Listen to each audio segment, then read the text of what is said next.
May I request the honourable members, while members are speaking, to just keep the volume low.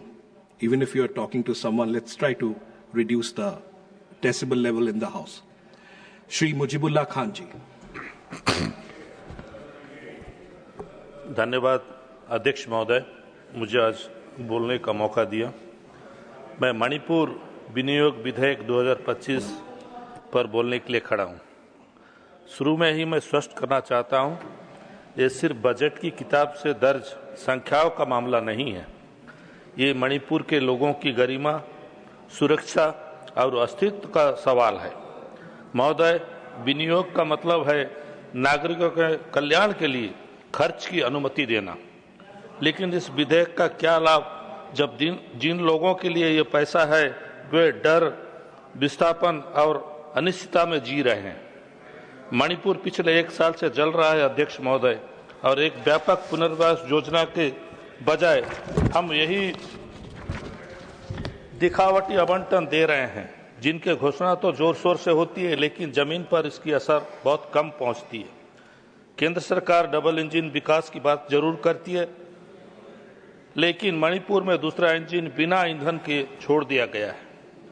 धन स्थिरीकृत होना है लेकिन वितरण धीमा है और निगरानी लगभग ना के बराबर है। राहत शिविर अभी भी भीड़ से भरे हैं। बच्चों की शिक्षा का 1 साल बर्बाद हो गया है और स्थानीय कारोबार ठप पड़े हैं। फिर भी महोदय, केंद्र चाहता है कि हम मान लें कि ये सब कुछ नियंत्रण में है। चलो ठीक है महोदय, हम दर्द के साथ कहना चाहते हैं, आज मणिपुर शासन की विफलता का ये उदाहरण है। ये केवल कानून व्यवस्था का मामला नहीं है, बल्कि आर्थिक पतन का भी है। किसान अपनी जमीन तक नहीं पहुंच पा रहे हैं, व्यापारी बाजार से कट गए हैं और युवा सुरक्षा और रोजगार की तलाश में पलायन कर रहे हैं। ये नियोग विधेयक उस हकीकत को बदलने के लिए क्या कर रहा है? हम केंद्र सरकार से आग्रह करेंगे कि ये जमीनी हकीकत को जानकर लोगों के पास उनका जो हक है वो हक पहुंचना चाहिए। केंद्रीय सरकार विकास के विज्ञापन बहुत तेजी से जारी कर रही है, लेकिन पर्याप्त पुनर्वास पैकेज जारी करने में बेहद धीमा है।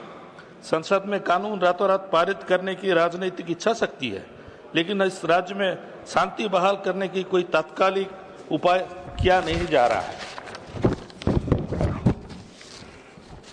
विधेयक का समर्थन करने का मतलब ये मणिपुर के लोगों के साथ खड़े रहना है।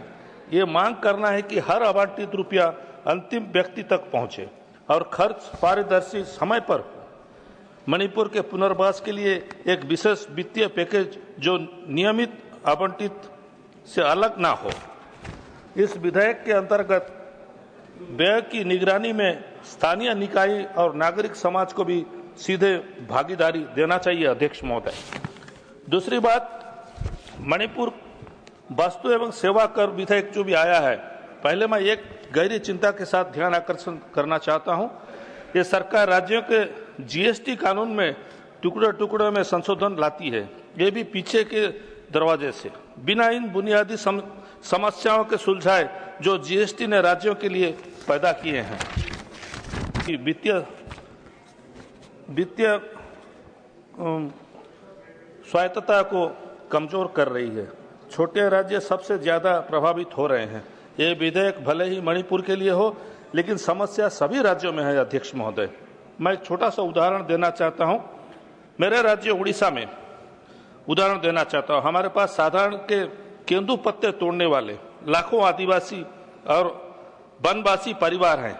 जीवन का सहारा है उनका केंदू पत्ता, और केंदू पत्ता के लिए जब जीएसटी लगता है अध्यक्ष महोदय, ये उन परिवारों के लिए बहुत तकलीफ की बात होती है।